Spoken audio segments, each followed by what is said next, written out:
Je pense que son Excellence, le Premier ministre Jean-Emmanuel Ouédraogo lui-même a bien résumé donc, la thématique. Voilà, parce que vous savez que les contrats d'objectifs sont alignés sur donc, les priorités que le chef de l'État donne au gouvernement dans le cadre donc, de la mise en œuvre de l'action administrative. Donc de ce point de vue, on peut considérer que c'est un premier niveau de satisfaction. Quand on dit que vous devez réaliser des activités, et vous faites le bilan sur 80% de ces activités ont été réalisées au profit des populations, c'est clair que c'est un premier niveau de satisfaction. Mais comme le Premier ministre lui-même l'a dit, c'est un premier niveau de satisfaction, mais ce n'est pas forcément suffisant. Parce qu'après ce premier critère d'évaluation, il faut aller vers un deuxième critère d'évaluation, qui est l'efficacité qui est recherchée.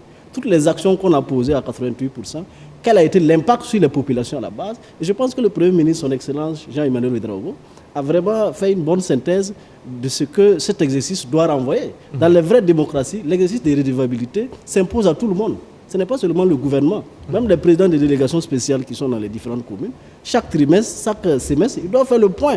Voilà ce qu'on a pu faire, voilà ce qui reste à faire, voilà les difficultés qu'on a rencontrées. Et ensemble, on propose des solutions, des recommandations pertinentes.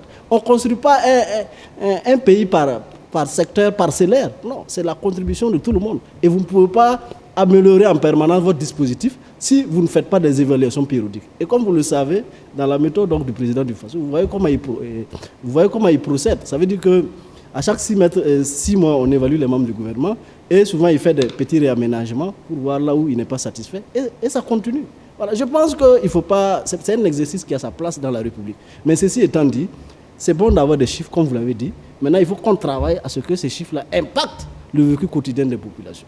Parce que si vous dites que vous avez réalisé 80% ici, le paysan qui a Falangotou, lui, il attend de ressentir ça dans l'assiette, de ressentir ça dans ses conditions de vie. Et je pense que le Premier ministre a très bien résumé la thématique. Il faut aller vers ça.